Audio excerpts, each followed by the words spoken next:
Swantonga Handicap Cup is our feature race on Sunday at Sha Tin with a small field, but last year's winner Jolly Banner back to defend his crown. A very warm welcome to the show. I'm Andrew Lejeune, joined here in the studio by our form analyst Paul Lally and race caller Brett Davis as well. Brett, in the first all-weather races of the season as well. Yes, Andrew, the all-weather action gets underway there at Sha Tin on Sunday, and of course a number of horses backing up from the first meeting at Sha Tin.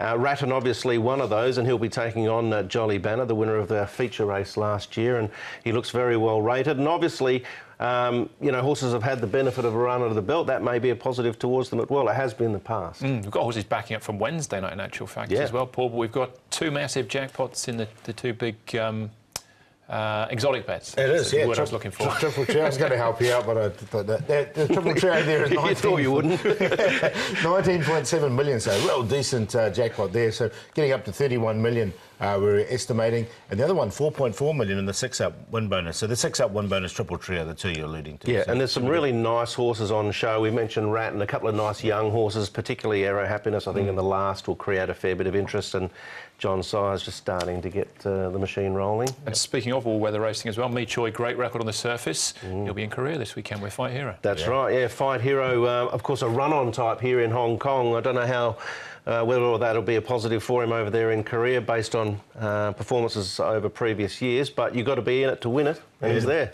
Looking at the track, it definitely favours horses on the pace. So if he does win it, it's going to be a great effort. There's 4 horses, I think, international horses, 1 American, Japanese as well. So Japanese won it last year.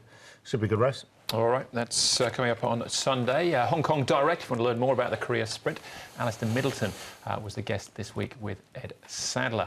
Right, as we move on, though, to Sunday's programme here at Sha Tin. Dollar Reward won't be going round in race number 6, probably quite an important scratching, leaves Zach Purton without a ride there as well. Race 6, number 4, Dollar Reward will not go round. So 8 on the turf, the C course, and 2 races on the all-weather.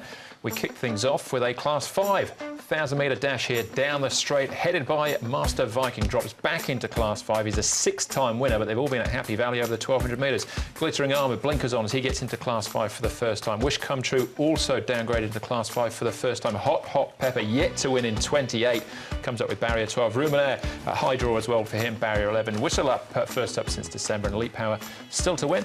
8 starts for him so far. Now, as far as Chung Fa is concerned, we're going to keep you up to date with the horses going backwards and forwards. Wish Come True and Happy Sound returned on the 31st and the 4th. So Happy Sound just came back on Tuesday, Brett.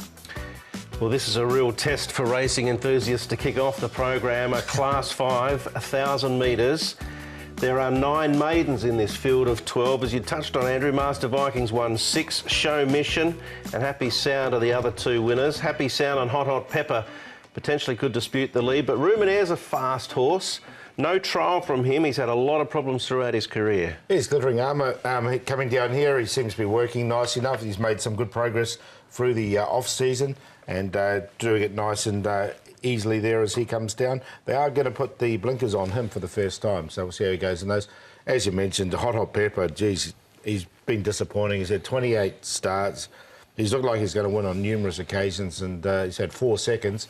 Doesn't look the strongest race, so he's definitely going to get this opportunity once again. His work's been good, as it normally is. Here is Ruminaire. As you say, Brett, I just wonder if he's a little bit big in condition, this horse. He hasn't a trial leading into it. You can see he seems to be reasonably keen there. Had a stress fracture in April, but he's had a lot of problems right throughout his career, so you've got to take him clearly with a pinch of salt. All right, OK. We'll have a look at Master Viking first up. So we know Happy Valley is his hunting ground, but surely in this class, he's got to be considered as well. Well, I would have thought so. He's won 2 out of 8 in this class, but as you say, Sha Tin, he's never won, all been at the Valley. But his form towards the end of last season was just suggesting he's getting close. He had obviously excuses behind Regency Darling, Paul, when he had a torrid trip, but you've always been one to watch his body weight. Yeah, he still hasn't dropped much in the off-season. I think he's dropped 1 pound leading into it, so I'm still keeping an eye on him with 133 pounds. I don't know if this is totally his race. 1,000 down the straight. All right, barrier 7. Karis Teaton will be in the saddle. Got a good book of rides, Karis, this weekend. Superior Boy, the next one we see. He's only tried the straight once without success. Yeah, no, he's put on a bit of weight in the off-season, 36 pounds this horse. Jack Wong will take a little bit of weight relief off his back. Barrier 3, the blinkers will come off him. But again, another 29 start maiden, so You know, he's again another one you have to take on a bit of trust. He seems to have the ability, he just likes to follow other horses, I think. Yeah, look, 29 starts, 9 minors, 6 fifths. Doesn't win out of turn, does he? But he's capable, definitely. He had an issue at his last start. That was the start prior we just looked at. All right, OK. Whistle Up and Hot Hot Pepper, our favourite. Hot Hot Pepper, so he hasn't won in 28, but he has placed 17 times of those 28 starts. It's quite incredible, isn't it? 17 times out of 28 he's been in the frame, but he's never won a race. He's got a lot of speed, and he struggles that last 100 to 200 metres, which is why he's got just placings and fourths and no win.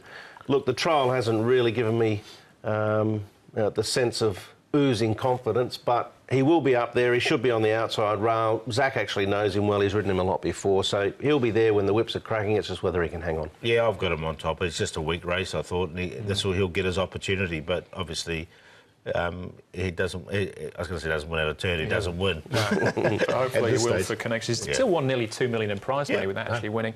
But there we go. So he's on top then for you in the first pool. Yeah, look, I'm going to put him on top. I'm going to put a little bit of a value runner in there for second. Wish Come True, one of the horses that have come back from Chung Fa, currently 25 to 1 chance. He's only had limited starts, this horse, and he's run at the back in his last 4.